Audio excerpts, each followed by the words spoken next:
Kapolri dan Panglima TNI pastikan keamanan pemudik Nataru. Mantan Bupati Sidoarjo Gus Muglor divonis 4,5 tahun penjara. Perempuan disabilitas diperkosa sales makanan.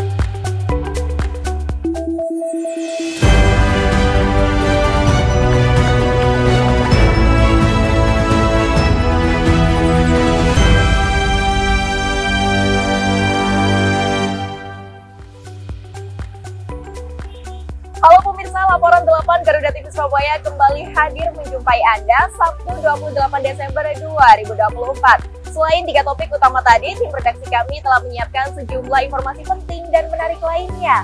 Bersama saya Titi Wijanarko, kita jelang laporan 8 Garuda TV Surabaya selengkapnya.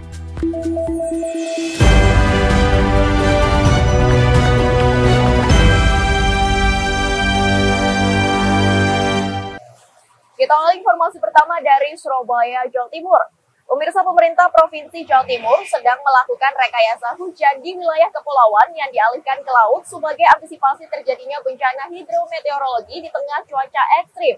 Di saat yang sama, lonjakan penumpang kapal laut melalui pelabuhan Tanjung Perak Surabaya tercatat meningkat 20% di masa libur Natal 2024 dan Tahun Baru 2025. Kapolri Jenderal Polisi Listio Sigit Prabowo bersama Panglima TNI Jenderal Agus Subianto mengecek keamanan pelayaran kapal penumpang dampak dari rekayasa cuaca tersebut.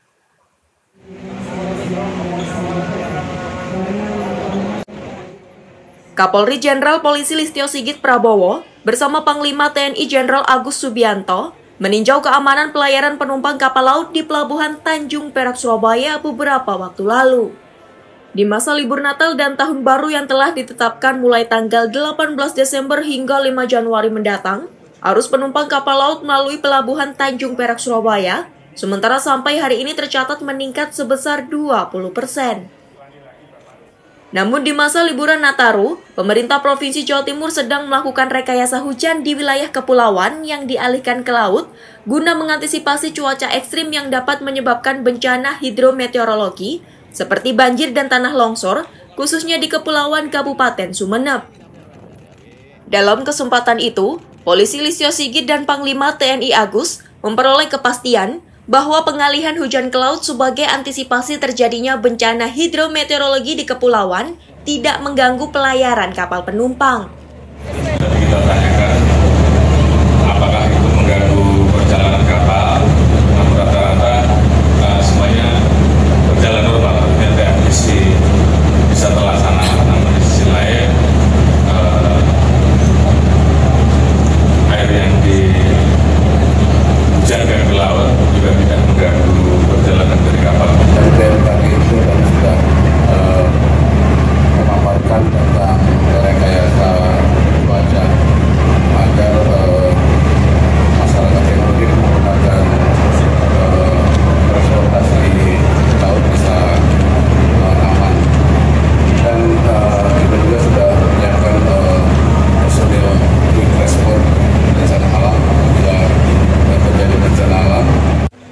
Polri dan TNI telah mengantisipasi cuaca ekstrim yang berpotensi menimbulkan bencana alam selama masa liburan Nataru, di antaranya dengan menggelar operasi Amanusa yang melibatkan personel dari Basarnas, BMKG, dan BNPB yang disiagakan untuk mengambil langkah evakuasi serta menyiapkan pengungsian jika sewaktu-waktu terjadi bencana. Dari Surabaya, Jawa Timur, Krisna Fajar, Garuda TV.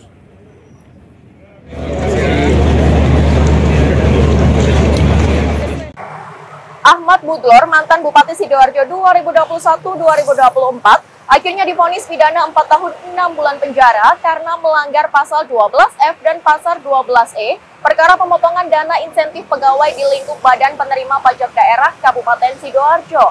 Atas vonis ini, mantan Bupati Sidoarjo ini mengaku pikir-pikir.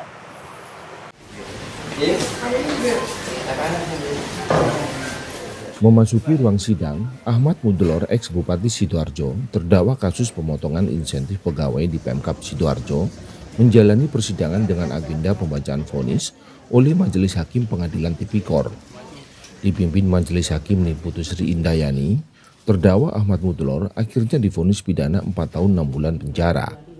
Selain itu, Terdakwa oleh majelis hakim juga diharuskan membayar denda sebesar 300 juta rupiah, subsidiar kurungan 3 bulan penjara. Terdakwa juga harus membayar uang pengganti 1,4 miliar rupiah. Apabila uang tersebut tidak dibayarkan setelah 1 bulan putusan, maka harta bendanya akan disita oleh jaksa untuk dilelang. Dan apabila hartanya masih kurang mencukupi, maka akan diganti dengan hukuman penjara 1 tahun 6 bulan. Oleh majelis hakim, Ahmad Mudolor Ali dinilai terbukti melanggar pasal 12 huruf F terkait pemotongan insentif pegawai di lingkungan BPBD Sidoarjo. Terdakwa Ahmad Mudolor disebutkan jaksa menerima aliran hingga 1,4 miliar dari total pemotongan insentif sejak tahun 2021 hingga tahun 2023 yang mencapai 8 miliar rupiah lebih. Sebelumnya, Ahmad Mudolor dituntut oleh jaksa KPK dengan pidana 6 tahun 4 bulan penjara dan membayar denda 300 juta rupiah, subsidiar 6 bulan, serta uang pengganti 1,4 miliar rupiah, subsidiar 3 tahun penjara. Atas putusan ini, Ahmad Mudolor Ali akan diwakili kuasa hukumnya masih menyatakan pikir-pikir dahulu apakah akan mengajukan banding atau tidak atas vonis majelis hakim. Menjatuhkan pidana kepada terdakwa oleh karena itu dengan pidana penjara selama 4 tahun 6 bulan dan pidana denda sebesar 300 juta rupiah dengan ketentuan apabila pidana tersebut tidak dibayar maka diganti dengan pidana kurungan selama 3 bulan. Menjatuhkan pidana tambahan kepada terdakwa untuk membayar uang pengganti sebesar 1.533.819 rupiah. Kita sudah mendengarkan ya semua ya pembacaan putusan hari ini. Ya meskipun setelah kami dengar tadi hukuman pidana yang dijatuhkan minim ya dari tuntutan jaksa, juga pasal ini kan minim 4 tahun dan dia dijatuhkan hukuman 4,5 tahun ya. Namun bagi kami baik terdakwa maupun penasihat hukum itu bukan tujuan kami, karena sejak semula kami berkeyakinan bahwa itu sama sekali tidak terbukti. Dari Sidoarjo, Al Ansori, Garuda TV.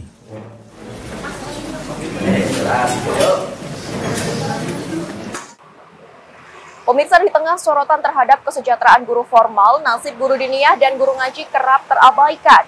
Ribuan pengajar agama ini mengabdi tanpa fasilitas memadai, bahkan kesejahteraan guru diniyah dan guru ngaji se-Indonesia ini masih jauh dari kata layak.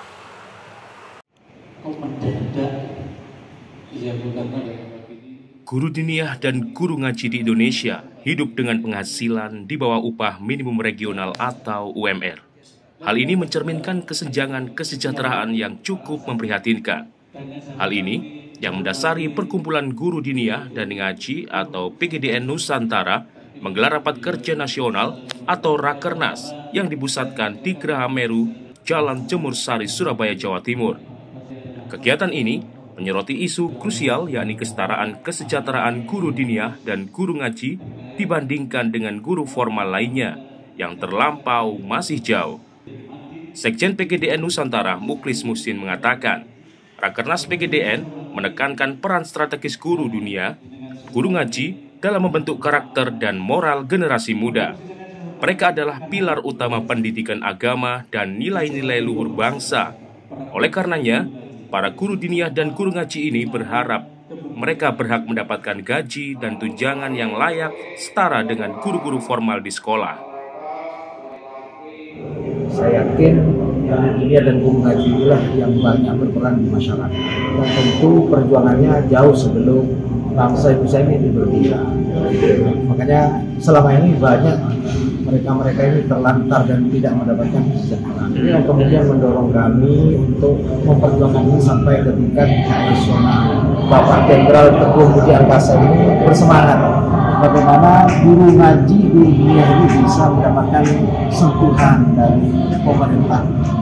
Sementara itu, Wakil Gubernur Jawa Timur terpilih Emil Elestianto Dardak menegaskan komitmennya untuk meningkatkan kesejahteraan dan kualitas pendidikan bagi guru diniyah dan guru ngaji di Jawa Timur. Selain mensejahterakan guru diniyah, Emil berjanji akan meningkatkan beasiswa guru diniyah Jatim agar bisa menuntut ilmu hingga ke Al-Azhar Kairo. Ya, pertama kita berterima kasih bahwa PGDN memilih Surabaya, Jawa Timur sebagai tempat menyelenggarakan Rakernas. Tentunya sinergi dunia ini menjadi potensi besar ya untuk digalang, karena kita tahu bahwa pemerintah terus senantiasa berusaha memberikan penghormatan sebaik-baiknya kepada dunia. Jadi kami mengucapkan selamat kepada PGDN atas keselenggaranya Rakernas di tahun 2024 ini. Mudah-mudahan 2025 akan menjadi tahun yang penuh kesuksesan bagi dunia. Hasil dari Rakernas PGDN Nusantara ini rencananya akan diserahkan langsung kepada Presiden Republik Indonesia Prabowo Subianto. Mereka berharap pemerintah segera merespon harapan dari para guru dinia dan guru ngaji se-Nusantara demi mewujudkan Indonesia emas yang berkeadilan. Kesetaraan, kesejahteraan buruh dinia dan guru ngaji bukanlah hanya soal angka, tapi soal pengakuan atas jasa dan pengabdian mereka dalam membangun karakter bangsa, lantaran mereka bukan sekedar aset berharga yang perlu dihargai dan dijaga kesejahteraannya. Dari Surabaya, Jawa Timur, Krisna Fajar, Garuda TV. Lagi 1, 2, 3. Pemirsa, puluhan satwa dilindungi gagal diselundupkan ke Hong Kong. Informasi selengkapnya akan hadir usai jeda.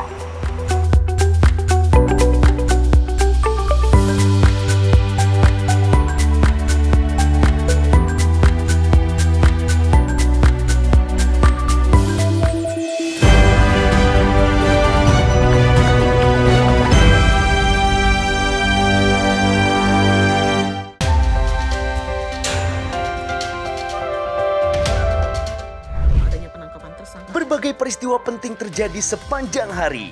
Berita faktual dan mendalam yang menjadi sorotan. Kami rangkum untuk menutup aktivitas Anda. Saksikan laporan 8 malam setiap hari pukul 10 malam. Hanya di Garuda TV.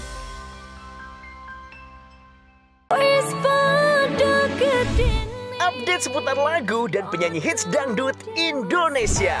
Info menarik di balik album terbaik penyanyi hits dangdut. Bismillah cinta, panjatkan doa pada yang kuasa.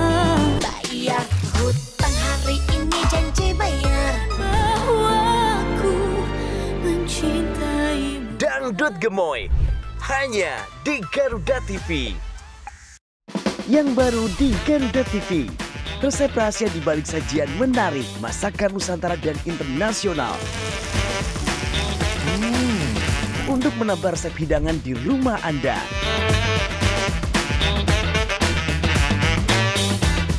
Baru bintang tamu ternama tersajikan lengkap di sini. Saksikan Galeri Rasa Senin sampai dengan Jumat pukul 4 sore hanya di Garuda TV.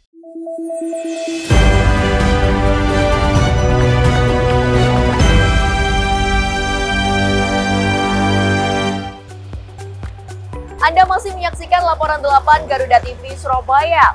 Pemirsa, sebanyak 39 ekor satwa dilindungi yang hendak diekspor menuju Hong Kong berhasil digagalkan oleh petugas Bea Cukai Juanda. Dalam upaya penyelundupan satwa ini, pelaku mengemas seluruh paket satwa ke dalam paket baju, makanan ringan dan juga kerupuk untuk mengelabui petugas.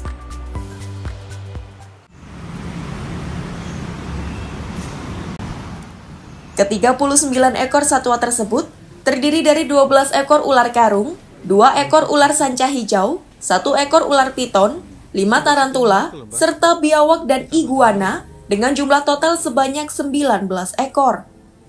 Satwa liar yang berhasil diamankan di Terminal Kargo Bandara Juanda ini sedianya hendak diekspor ke Hong Kong untuk menggunakan jasa pengiriman ekspedisi. Keberhasilan petugas dalam menggagalkan upaya penyelundupan ini setelah sebelumnya petugas mencurigai isi dari 2 koli kemasan kardus dan karung dari total 160 koli atau kemasan seberat 4.500 kg lebih, yang mana dalam dokumen pemberitahuan ekspor barang dicantumkan bahwa paket tersebut berisi baju, makanan ringan, dan juga kerupuk. Usai dilakukan pemeriksaan X-ray dan juga pemeriksaan fisik, ternyata di dalam paket pakaian, makanan kecil dan juga kerupuk tersebut ditemukan satwa liar dilindungi dan telah melanggar undang-undang tentang karantina hewan, ikan dan tumbuhan, dan juga Undang-Undang tentang Kepabeanan. Untuk pemeriksaan lebih lanjut, seluruh satwa liar ini diserahkan kepada Balai Karantina Hewan, Ikan, dan Tumbuhan Jawa Timur. Barang ini akan diekspor ke Hong Kong, gitu ya. Kemudian diberitakan dalam narasi sebagai baju, kemudian barang-barang tekstil lainnya, dan juga makanan. Teman-teman melakukan pengamatan dan mendapati sesuatu yang mencurigakan. Sehingga setelah itu kami koordinasikan dengan pemilik TPS, PT JAS dalam hal ini, untuk kita sama-sama lihat melalui mesin script. Dari Sidoarjo, Jawa Timur, Al Ansori, Garuda TV.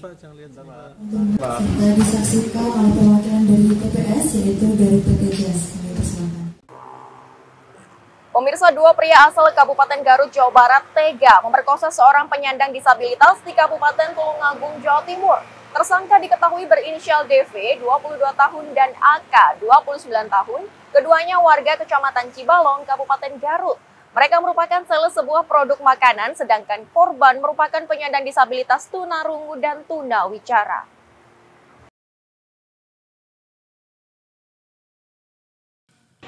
Kapolres Tulungagung, Jawa Timur, AKBP Taat Resdianto dalam konferensi pers mengatakan korban merupakan tetangga kos tersangka di wilayah Kecamatan Ngunut. Peristiwa tragis ini terjadi pada awal bulan November lalu. Saat itu, tersangka DV masuk ke kamar kos korban dan memperkosanya. Perbuatan ini dilakukan kembali keesokan harinya. Ironisnya, alasan tersangka memperkosa korban karena yakin korban tidak bisa berteriak minta tolong.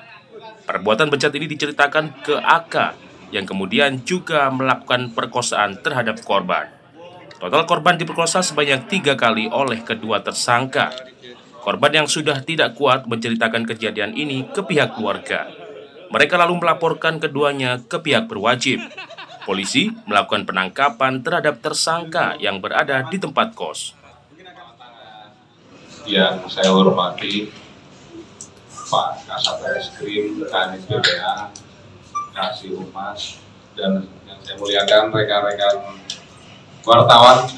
Pada pagi hari ini, kami dari Polres Tulungagung akan menyampaikan perkembangan penyidikan tindak pidana pemerkosaan ini.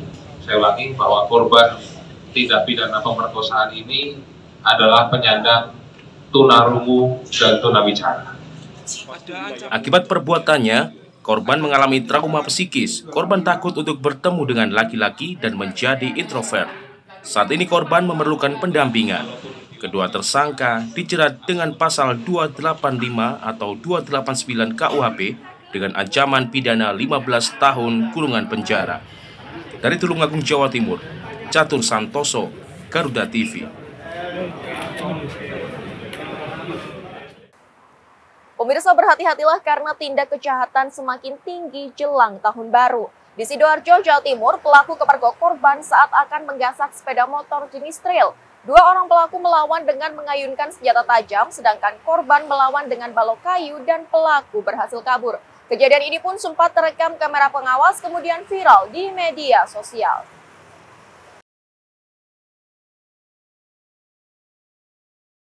Inilah rekaman kamera pengawas milik warga Desa Sambibulu, Kecamatan Taman Sidoarjo, Jawa Timur, saat merekam detik-detik seorang pelaku yang tampak berjalan pincang berusaha menggasak sebuah sepeda motor trail milik korban yang diparkir di halaman. Beruntung, aksi pelaku yang menggunakan jaket dan helm ini diketahui korban melalui CCTV. Korban dan rekannya langsung menghampiri pelaku yang sedang berusaha merusak kunci motor. Sempat saling serang antar korban dan pelaku, namun sayang, pelaku tak dapat ditangkap karena salah satu pelaku lainnya mengayunkan senjata tajam kepada korban. Hingga akhirnya berhasil lolos dari kejaran warga dengan mengendarai motor. Menurut keterangan korban, kejadian ini terjadi pada dini hari. Awalnya, pelaku yang berjumlah 2 orang ini berhasil membongkar kunci pagar hingga akhirnya berusaha menggasak sepeda motor trail yang baru saja dibeli korban. Untuk memberikan peringatan kepada warga lainnya, video rekaman aksi pelaku ini telah menyebar ke sejumlah media sosial dan akhirnya viral. Karena tidak sampai kehilangan, korban pun tidak melaporkan kejadian itu ke polisi. setengah 3 itu saya belum tidur, tiba-tiba itu kedengeran motor berhenti gitu Pak di depan rumah. Inisiatif saya langsung buka CCTV gitu Pak ya, ini seret loh. Ternyata itu ada yang berusaha merusak pagar itu. Ya setelah masuk, nah itu tiba-tiba langsung saya keluar dari samping itu, nggak ada persiapan apa-apa ya. Target saya itu langsung saya kejar yang di motor itu Pak. Terus? Sengaja saya jatuhkan yang motor, yang saya ambil itu biar tidak bisa lari. Ternyata... Dari Sidoarjo, Al Ansori, Garuda TV.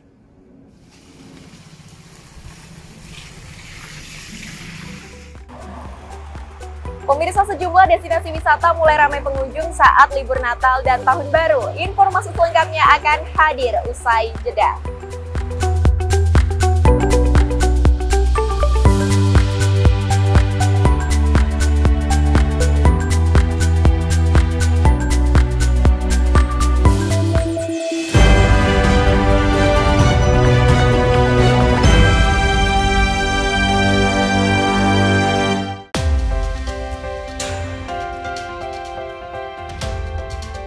Mengenal dunia militer lebih dekat dari awal sejarah hingga teknologi modern pertahanan. Desain dan operasi baru menggunakan peralatan anti-submarine warfare atau ASW, radio dan radar. Di medan pertahanan negeri dalam informasi dunia militer. In Militer, setiap hari hanya di Garuda TV. Semua yang lucu ada di sini. Dan pastinya bikin weekend Anda makin seru. Yang dijamin bikin ketawa. Saksikan Mau Ketawa Takut Dosa setiap Sabtu dan Minggu pukul 4 sore hanya di Garuda TV.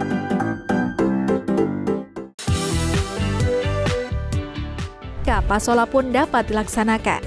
Mulas ragam fenomena menarik dari penjuru dunia. Kita sering kali melihat mengulik 5 informasi yang dapat menambah wawasan. Dan 5 aksi viral ada di sini. Menunggu mangsanya, udang mantis juga biasa kan kalau saat ini kecantikan wanita Korea yang cukup besar. Kabarnya viral hanya di Garuda TV.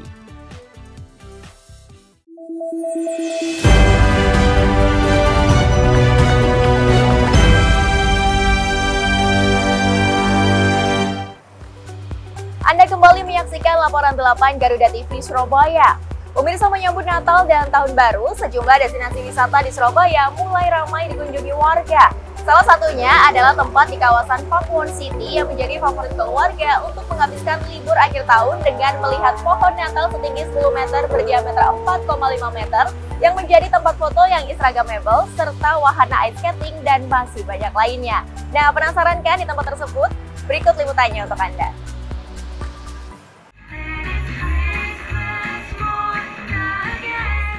Pakuwon City menjadi salah satu alternatif bagi warga Surabaya yang ingin menikmati suasana Natal dan Tahun Baru tanpa harus bepergian jauh.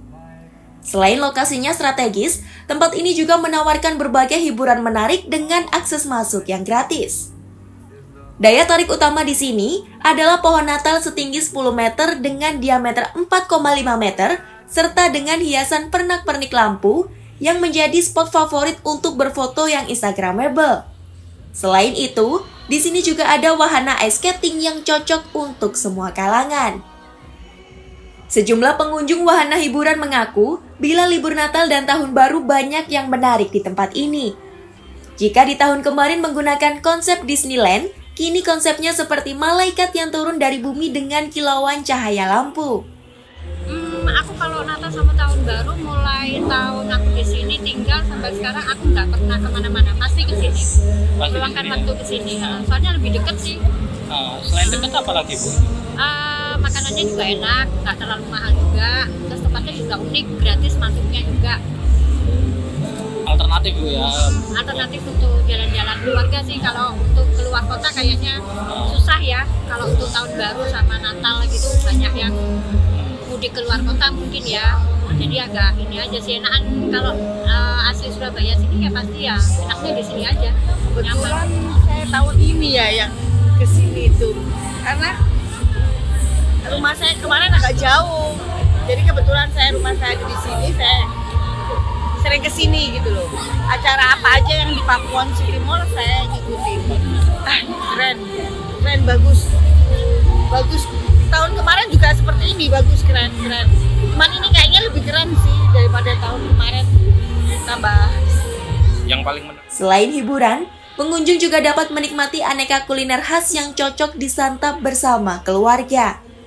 Dengan harga yang ramah di kantong, tempat ini menjadi solusi bagi warga yang ingin liburan tanpa harus keluar kota dan menghadapi kemacetan. Dari Surabaya, Jawa Timur, Krisna Fajar, Garuda TV.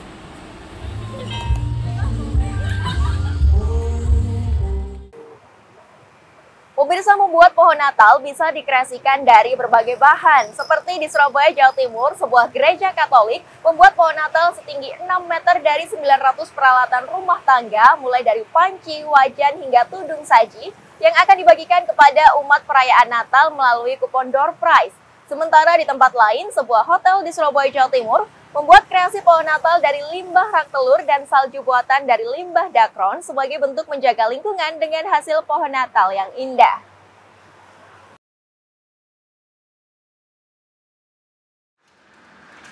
Ini dia kreasi pohon Natal Gereja Katolik Santo Vincentius A. Paulo di Jalan Widodaren, Surabaya yang terbuat dari 900 peralatan rumah tangga seperti panci, wajan, tudung saji, hingga setrika. Seluruh peralatan rumah tangga ini disusun menjadi sebuah pohon Natal setinggi 5 meter yang ditempatkan di sudut ruang gereja. Pohon Natal ini disusun selama kurang lebih 1 bulan oleh pihak panitia perayaan Natal gereja. Nantinya, pada saat perayaan Natal, sebanyak 1.500 umat yang beribadah di gereja akan diberi kupon door prize dan akan mendapatkan hadiah peralatan rumah tangga yang tersusun pada pohon Natal. Selain peralatan rumah tangga, pihak gereja juga memberikan hadiah kupon berupa sepeda gunung pada umat. Menurut Paula Tri Rahayu, Ketua Panitia Perayaan Natal Gereja Santo Vincentius A. Paulo, pembuatan pohon Natal ini mencerminkan cinta kasih Natal dengan nama Pohon Natal Harapan dan Sukacita. Seluruh peralatan rumah tangga yang tersusun ini merupakan sumbangan para umat gereja untuk umat gereja. Di mana kami sengaja membuat pohon Natal lain daripada yang lain, tujuannya hanya satu, ingin memberikan harapan sukacita di Natal ini. Di mana pohon Natal ini benar-benar kami beri nama yaitu pohon doa, harapan, dan kasih. Benar-benar menjadi harapan sukacita yang luar biasa untuk umat, khususnya umat di paroki SPAP.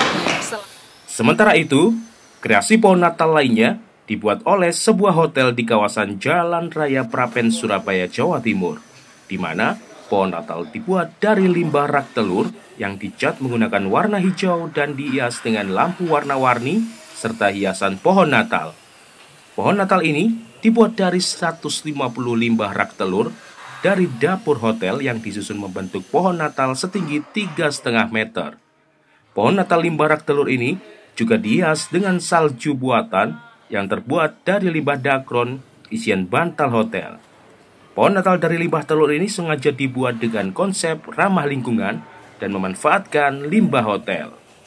Ini khusus untuk tahun ini kami membuat pohon Natal dengan mengkreasikan dari tray telur, yaitu rak yang biasa dipakai untuk jualan telur, itu sebanyak 150 tray itu kita pakai untuk membuat pohon Natal setinggi 3,5 meter dengan lebar 2,7 meter. Alasan kami dalam pemilihan material ini adalah karena kami ingin menghadirkan bahan yang ramah lingkungan. Meski tidak dibuat dari pohon cemara, pohon Natal dari peralatan rumah tangga maupun pohon Natal dari limbah rak telur ini sangat indah. Dari Surabaya, Jawa Timur, Krisna Fajar, Garuda TV.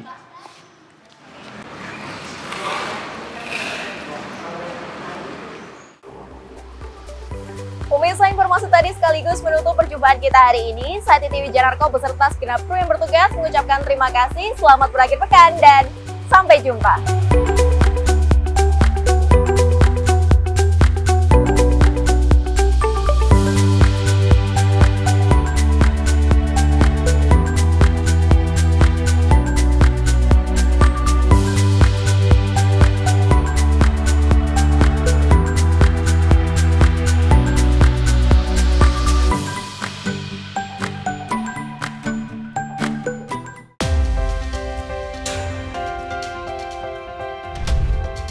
kolaborasi teknologi canggih di medan pertahanan negeri dengan pesawat tempur dan perang elektronika.